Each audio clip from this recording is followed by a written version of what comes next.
Ali terfikir tau. Sebenarnya kan, ramai bila orang cakap macam, kau kerja apa, babe? Aku freelancer. Oh, kesian kau tak ada kerja kan sebenarnya kan. Tak tahu sebenarnya. Itu macam ada stigma pemikiran bila orang cakap freelancer ni macam kerja yang benda negatif. Bila cakap kerja freelance je, oh, sentiasa mencari kerja. Ataupun benda yang tak stable. Sekarang ni, era dah lain tau. Kita dengan gaya hidup yang lain, dengan teknologi yang lain, mungkin sebenarnya freelance ni lebih menguntungkan. Jadi hari ni Ali nak share dengan korang semua yang tengah tengok YouTube channel Ali sekarang ni a success story. Macam mana freelancer ni became a millionaire. Introducing Nur Ashikin aka Kak Ming. Ini dia Kak Ming yang Alif nak beritahu korang, special person yang dia datang jauh sangat dari JB. Dapatlah Alif bertemu dengan seorang legenda. Ni MDEC duk bagi tahu Alif ni. Cakap pasal kisah Kak Ming. Mungkin Kak Ming boleh introduce short and brief, memperkenalkan diri dan mungkin lepas ni Alif boleh korek sikit-sikit dulu. Hi, I'm Nur Ashikin. You can call me Ming Halil or Ming, Kak Ming. I'm a virtual assistant.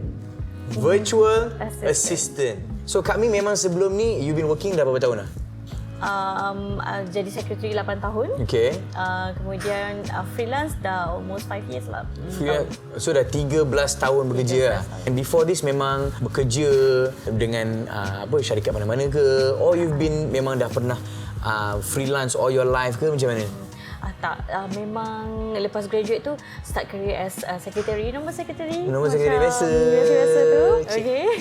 Kemudian decided to berhenti kerja, kemudian masuk program MDEC ni sebenarnya join adik, teman dia sebenarnya. Okay. Tapi I see a future. I mean, I can do this actually. Macam translate. I can translate, insya-Allah. Banyaklah sebenarnya kerja yang kecil-kecil macam contoh cek coklat dekat pasar raya ke. That kind of kan. Kerja senang. Senang. Kerja senang. So macam I can do this. So just buat. My very first job Alif is $20 je. $20 tau. Bukan ringgit. Dollar. Kita main $2 je main sekarang. $2. Okay, so I write the article. Kemudian kami dapat job online customer service. Customer tu di New York. Kita kat Malaysia lah, tak perlu ke sana. Kerja waktu mereka. Waktu kerja kat Ming 11 malam sampai 2 pagi je.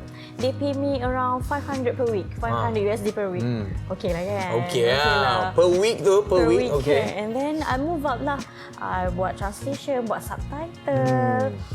Kemudian yang terkini adalah market research and market analysis.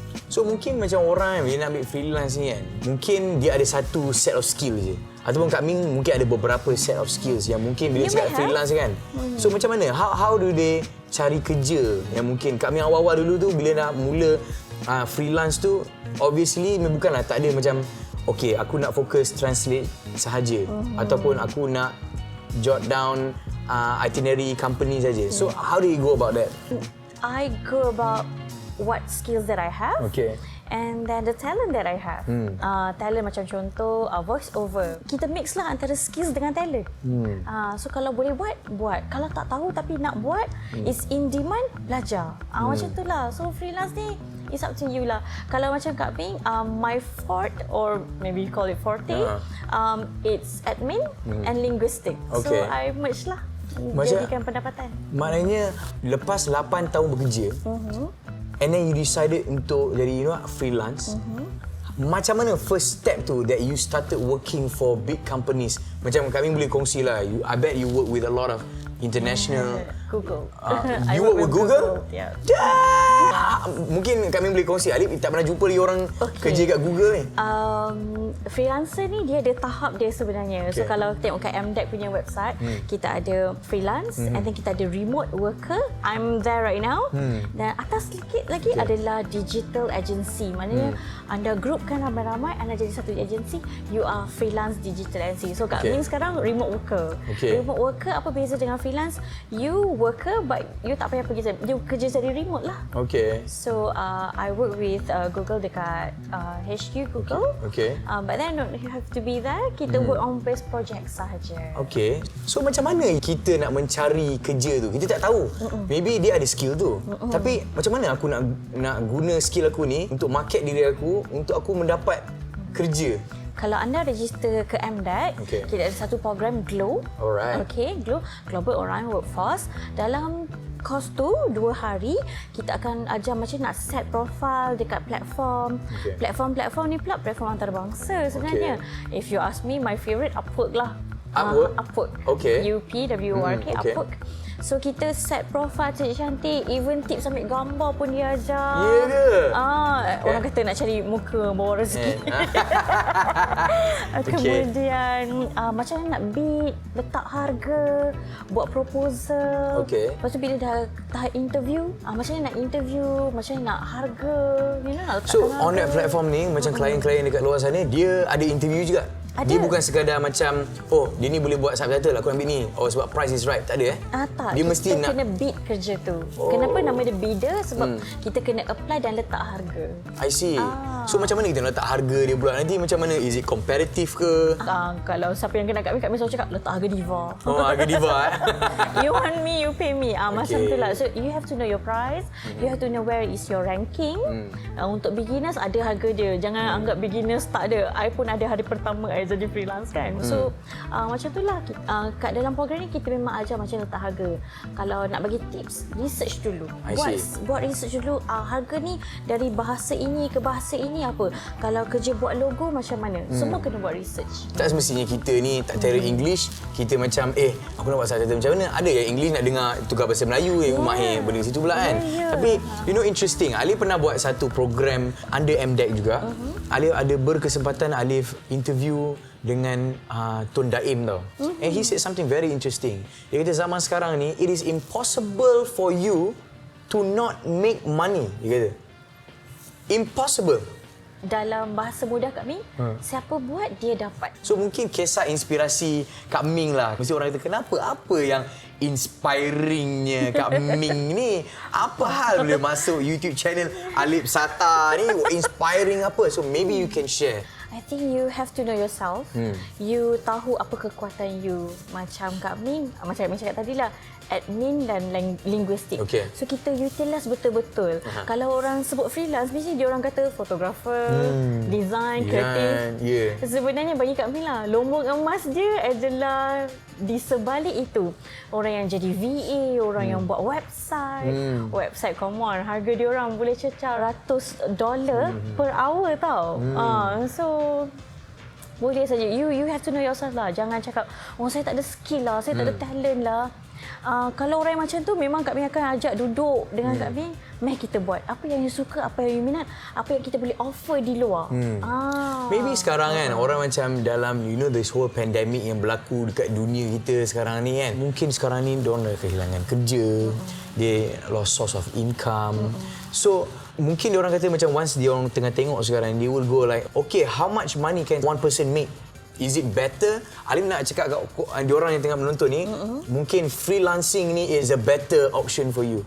So, what is this success story yang mungkin orang macam, wow, sebenarnya you can make this much? Okay, kalau nak cakap berapa banyak boleh buat tu, macam Kak Ming tadi pun, I start with $20. Okay, you may start maybe $5. Start dengan kecil-kecil dulu lah. Okay.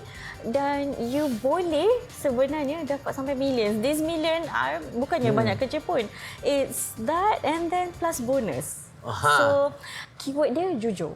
You jujur je buat kerja. Kak Ming, kalau benda tu tak boleh buat, cakap tak boleh buat? Cakap tak boleh buat. Benda tu memang boleh buat. Ataupun macam, kita kat tahap ni pun belajar. Freelancer memang kena sentiasa belajar. So, Mini memang ada peluang untuk orang in this freelancing ni untuk jadi jutawan? InsyaAllah, boleh. Tanpa diorang keluar rumah pun? Yes. Tengok tak dia punya reaction tu? Iya. Kadang-kadang orang macam tak percaya kan? Aduh, kat rumah. Aku boleh buat kat rumah, aku boleh jadi millionaire. Kalau dulu orang risau kan, sejujurnya lah Kak Ming rasa ada je orang duk risau kita tak keluar pergi kerja. Orang ingatkan Kak Min tak kerja pun. Tapi sebenarnya dia tak tahu kita struggle kat dalam. Kita punya kerja pukul 11 malam sampai 2 pagi, orang tak tahu kan. Ya. So mungkin itulah dia. Orang pemikiran rasa macam orang yang kerja freelancer ni tak tentu. You know, okay. I nak tanya pasal tak tentu ni. Apa dia punya frequent dia bila bekerja in that platform as a freelancer ni? Stability dia dan kekerapan untuk dapat job tu. Sebagai freelancer, kita memang kena pandai susun. Lepas kerja ni, bila masa kita nak beat lagi satu kerja. Kan, kita kena pandai susun kerja kita. Memang kita kena sentiasa, I call it on the move. Okay, you dah nak habis kerja ni, bila you nak beat? Jadi, you tahulah kalau Kak Min letak target bulan ini, katalah you nak 2,000 USD. So, I have to kerja on that lah. Kita kena towards that. So, bila orang kata kena laid off ke, tiba-tiba terstuck ke, tengok balik adakah proposal kita yang masalah ataupun adakah kita tak approach bukan saja klien baru, kenapa tak approach klien lama yang dah pernah bagi job kat kita tu. Macam tu lah, dia banyak strategi dia. You memang kena susun strategi, kita tak akan stop. Memang betul freelancer ni flexible hour kan. Nak rehat-rehat, nak kerja-kerja. Betul. Tapi ikutlah kemampuan you, ikut tanggungan you macam mana. Macam mana awareness sekarang, kalau mungkin Kak Min boleh cerita lah, mungkin Kak Min pun lebih kerap lagi berjumpa dengan these freelancers kan. Apa lagi success stories yang mungkin Kak Min sendiri yang pernah tengok? Maybe freelancing ni change someone's life. Kak Min ada seorang kawan yang tak pergi universiti. Masa jumpa dia pun tak tahu apa yang dia boleh buat dengan freelance. Sekarang ni gaji dia 10,000 sebulan. Selamba duduk di rumah. Duduk rumah. Kalau Kak Min earn USD, dia earn pound sterling. Pound sterling, guys. You know, it's interesting. Mungkin sekarang ni orang macam tak buka minda. You know, yelah kita ada Instagram right now. We have YouTube. And which is definitely dia punya reach dia lebih besar daripada local kan. Anybody in the world can get your service, can watch your content.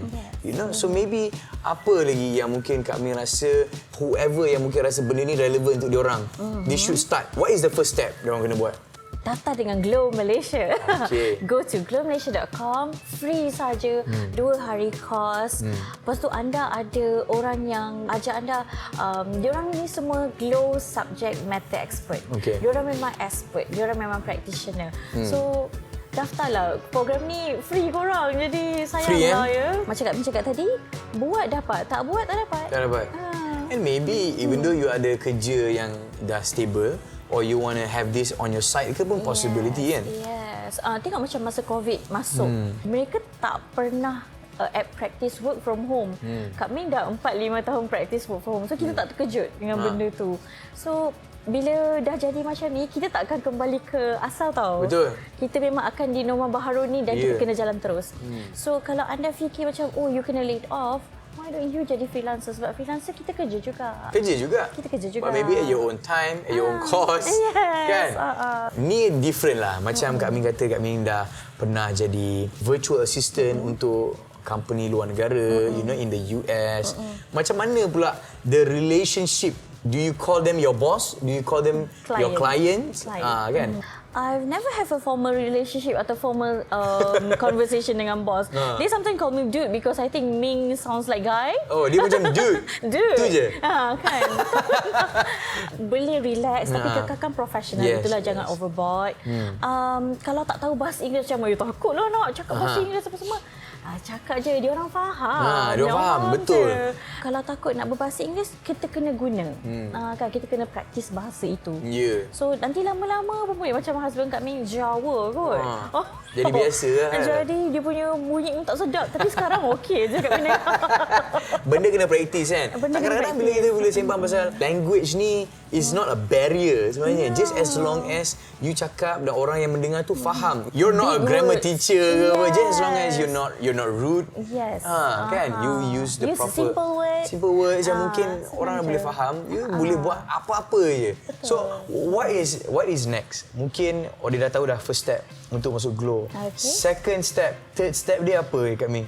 Kena buat konsisten. Kena konsisten. Bila nak beat. Kalau betul-betul you nak jadi freelancer ni, you memang nak jadi career you memang kena buat. You know how to sell yourself. Macam tadi you cakap platform and everything. Dekat Instagram tu, letaklah hashtag contoh, I am freelance writer ke. Orang ada je cari. Yeah. Ada je. That's interesting. Kalau takut, kalau nanti kena scammer lah Kak Min. Dalam Glow ada ajar dah. Macam mana nak mengelak scammer? Macam mana tanda-tanda scammer ni? Itu raise another question kan. Mungkin disebabkan kita tak jumpa secara personal kan orang tu. Kita pun takut untuk kita buat benda ni.